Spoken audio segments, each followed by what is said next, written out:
किया और अंततः ये विश्वविद्यालय आज यहाँ स्थापित हुआ और आज हम इसका 7वां जो स्थापना दिवस है वो मना रहे हैं। 7 वर्ष की आयु किसी भी विश्वविद्यालय के लिए कोई बहुत बड़ी आयु नहीं होती।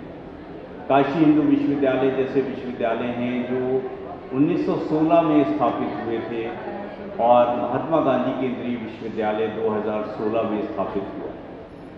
अक्सर मैं इस बात को यूजीसी और भारत सरकार के सामने उठाता हूँ कि 1916 में स्थापित विश्वविद्यालय और 2016 में स्थापित विश्वविद्यालय को जब आप अनुदान देते हैं तो उनको एक मैट्रिक्स से न नापें।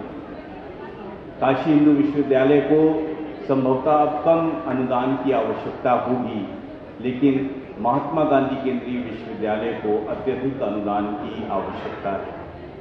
यही वजह है कि विगत कुछ महीनों में यूजीसी से आने वाली जो रिकरिंग ग्रांट है उसमें अभूतपूर्व वृद्धि हुई है और उसी की वजह से हम लोग अपने बहुत सारे कार्य कर पा रहे हैं। नीति आयोग में भी अनेक बैठकों में मुझे विश्वविद्यालय की तरफ से भाग लेने का अवसर मिला और वहाँ भी मैंने कहा कि अगर आपको इस विश्वविद्यालय को ठीक तरह से पटल पर उतारना है तो ये आवश्यक है कि आप हमारी जो अनुदान राशि है उसमें वृद्धि करिए। साथियों, मैंने 6 महीने पहले करीब यहाँ पर कार्यभार संभाला और उसके बाद जब मैं यहाँ नहीं था तब भी सुनता था कि भूमि का अधिग्रहण नहीं हुआ है अभी और भवन निर्माण की प्रक्रिया भी नहीं शुरू हुई है। तो आते ही सबसे पहला जो प्रेस कॉन्फ्रेंस हुई थी उसमें मैंने अपने ऊपर यही इसी दायित्व या इसी जनादेश को समझा कि विश्वविद्यालय की भूमि जल्दी से जल्दी अधिग्रहित हो जो 302 एकड़ की है और जल्दी से जल्दी भवन निर्माण की प्रक्रिया शुरू हो।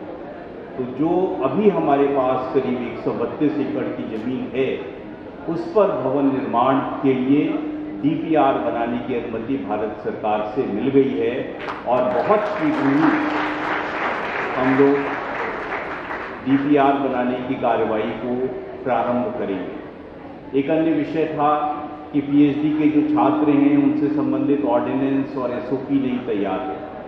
वो ऑर्डिनेंस और एसओपी भी तैयार होकर के उसको कार्य परिषद, विद्युत परिषद और कार्य परिषद की अनुमति मिल गई है और वो लागू हो गई है, इम्प्लीमेंट हो गई है। कुछ दिन में वो वेबसाइट में आ जाएगी और आप उसको डाउनलोड करके उसी के अकॉर्डिंग अपनी पीएचडी को अगर आप और अर्हताएँ पूरी करते हैं तो थीसिस जमा कर सकते हैं। राष्ट्रीय शिक्षा नीति को लागू करना एक बड़ी चुनौती सभी विश्वविद्यालयों के सामने रही है, लेकिन महात्मा गांधी केंद्रीय विश्वविद्यालय का जो शिक्षक परिवार है उसने अत्यंत मेहनत करते हुए अत्यंत लगन के साथ एक मिसाल कायम की और इसी वर्ष से हम राष्ट्रीय शिक्षा नीति 2020 को पूर्ण रूप से लागू कर पाए हैं। कुछ चीज़ें हैं जहाँ पे फीजिबिलिटी कम थी तो वो धीरे धीरे आएंगी, लेकिन जो हमारे पास संसाधन थे उन संसाधनों के अंतर्गत हमने अधिकांश जो भाग थे भारतीय शिक्षा नीति के उसको इम्प्लीमेंट कर दिया है। एक अन्य जो बात अक्सर सुनने में आती थी कि 7 वर्ष का समय हो गया और अभी तक विश्वविद्यालय का एक भी कॉन्वोकेशन नहीं हुआ, तो ये बात जब मैं मई के महीने में माननीय राष्ट्रपति महोदया से मिला था और मैंने उनसे कहा कि 7 वर्ष हो गए हैं और अभी तक एक भी कॉन्वोकेशन नहीं हुआ है और हम पहला कॉन्वोकेशन कराना चाहते हैं नवंबर के महीने में, तो आप आने की अनुमति प्रदान करिए और हम ये चाहते हैं कि आपका आशीर्वाद हमारे विश्वविद्यालय को, हमारे बच्चों को और हमारे शिक्षकों को मिले। तो सिद्धांततः उन्होंने उसको स्वीकार किया और कहा कि अभी तो बहुत समय है और आप हमारे कार्यालय के संपर्क में रहिएगा और मैं मोतिहारी आऊँगी। तो अब ये 20 अक्टूबर को अब आपका कॉन्वोकेशन है। ये इस विश्वविद्यालय का पहला कॉन्वोकेशन है और हम 2019 से लेकर के 2023 यानी अब कोई बैकलॉग नहीं है और अभी तक हमारे जितने भी विद्यार्थी पास आउट हुए हैं उन सब को हम डिग्री प्रोवाइड करेंगे, डिग्री प्रदान करेंगे। तो ये एक ऐतिहासिक क्षण होगा। मुझे बताया गया है, मैं तो बहुत ज़्यादा नहीं जानता हूँ इस विषय में, कि किसी भी भारतीय राष्ट्रपति की ये मोतिहारी की पहली आधिकारिक यात्रा है। तो ये भी बहुत महत्वपूर्ण बात है इस नगर के लिए, और इसका जो सूत्र बना है वो महात्मा गांधी केंद्रीय विश्वविद्यालय है। ये हम सबके लिए गर्व की बात है। जो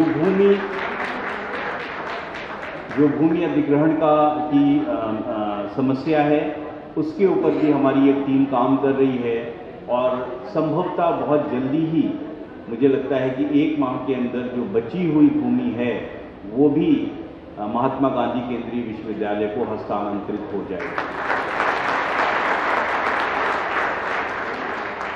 जैसा माननीय सांसद महोदय ने कहा कि 20 विभाग हैं और करीब 120 शिक्षक हैं, हमारे 1500 छात्र हैं। तो इन सब के ये सब हमारा मिल करके एक परिवार होता है, परिवार बनता है, और इस परिवार के सतत प्रयास से ही हम इस विश्वविद्यालय को नई ऊंचाइयों तक ले जाएंगे, ऐसा मेरा संकल्प है। और मैं जानता हूं कि मेरे इस संकल्प में आप भी शामिल हैं, और बिना आपके योगदान के इस संकल्प का कोई अर्थ नहीं है। मैं प्रोफेसर रिपुसूदन श्रीवास्तव जी का, जो कि बीएन मंडल विश्वविद्यालय मधेपुरा के कुलपति रहे हैं, बहुत वरिष्ठ हैं, और आपने अनेक देशों की, जैसा आपने बताया, यात्रा की। अपने विषय में दर्शन शास्त्र में आपका महत्वपूर्ण स्थान है, और अभी हमारे यहाँ दर्शन शास्त्र का विभाग नहीं है, लेकिन बहुत शीघ्र ही हम लोग दर्शन शास्त्र के विभाग को भी अपने विश्वविद्यालय में स्थापित करेंगे, क्योंकि ज्ञान की आधुनिक समय में जो ज्ञान की उत्पत्ति है वो दर्शन शास्त्र से ही मानी जाती है। इसीलिए जब आपको पीएचडी मिलती है तो या डीफिल मिलती है तो उसका वो एब्रीविएशन है डॉक्टर ऑफ फिलॉसफी का। तो जितने ज्ञान हैं उनका क्षेत्र जो है वो दर्शन शास्त्र को ही माना गया है।